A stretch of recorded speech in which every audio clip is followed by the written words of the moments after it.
Hey, what's up, everybody? Here to talk about the UFC 241 fights that are coming up here on August 17th, 2019.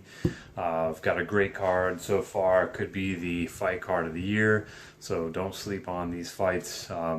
We do have the card opening with Derek Brunson versus Ian Heinisch. Brunson's, known as a brawler. He's been in the UFC for a few years now. And you've got Ian Heinisch, who looks like he's made his ways through Dana White's Contender Series.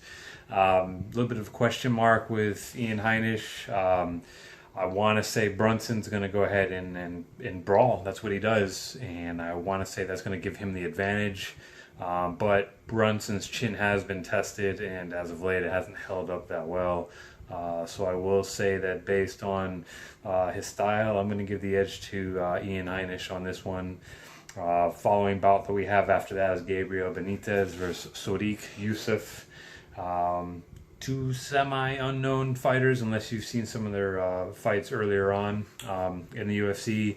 I've got to say that this one's going to go to Sodiq Yusuff. If you haven't seen his previous fight, he did pretty well, enough to get the win. So I'm going to go ahead and pick him for this bout. And next, we've got Paulo Costa versus Yoel Romero. Two very similar fighters. One's a little older, being Romero, but he is a freak of nature. This guy is an animal, and he is basically coming into his own at an older age, an age that, most athletes are steadily declining. He's not showing any, declination in his skills, so I'm going to go with a pick 'em on this one. I can make a case for either fighter. I will say that Yoel definitely has the one punch knockout power, the one strike power, as shown with his flying knee versus Weidman, or his overhand left that he used to put down Rockhold. So the next bout that we're looking at here, it's going to be the co-main event. This bout, once it was announced, a lot of the fight fans were looking forward to this fight. So we've got Nate Diaz versus Anthony Pettis. Nate Diaz has been away from the UFC and the fight game for a few years now, so there could be some potential ring rust that's happening. And then you've got Anthony Pettis, who is coming off a very awesome and nice knockout win versus Wonderboy Thompson. So I've got Anthony Pettis on this fight, and my reason for that is I feel that Anthony is not just going to sit there and box with Nate Diaz, which I think is Nate Diaz's strength.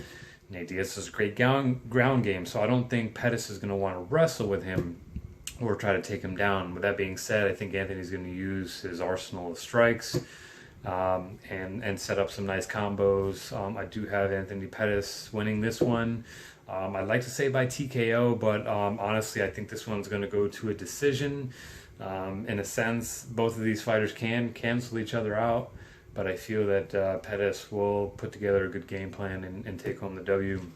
All right, so that brings us to our final bout on the main cards for the heavyweight title. We've got Daniel Cormier versus Stipe Miococ. This is the rematch. We all know that Daniel Cormier won the first bout via knockout, and he put Stipe to sleep. The bout seemed semi-competitive prior to the knockout. You could make a case for either fighter who could have taken that round, where Cormier ended the fight. On this one, I do have Daniel Cormier coming away with the W, and who knows, this may be his last fight. He's proven what he needs to prove in the heavyweight division. He's not going to get that fight with Brock Lesnar, apparently. And, I guess it's up to him if he wants to fight John Jones again. He doesn't need to. He's got the losses there, though one of them was overturned. So I feel with Daniel Cormier, this is going to be the swan song. This is going to be his final bout. He's going to take home the W. I feel he's going to get the KO again on this one, because Stipe does like to press forward, so I don't think this is going to go to a decision. So again, just to recap, fight picks, I've got Ian Heinisch over Derek Brunson, Sodiq Yusuff over Gabriel Benitez. I've got Pick'em between Yoel and Paulo. I've got Anthony Pettis over Nate Diaz, and I've got Daniel Cormier versus Stephen Mosher. So I got Daniel Cormier on that matchup. Hope you like the picks. Don't use my picks for any betting advice. I'm relatively new to making the videos here, but I have been involved, you know, with making mixed martial arts website and just putting in my input on these fights for some time now, even dating back to middle school when I started watching the earlier UFCs. So I hope this is one of many more videos to come. And if you like the content, you know, please go ahead and give me a follow, and I appreciate you taking time to view the video.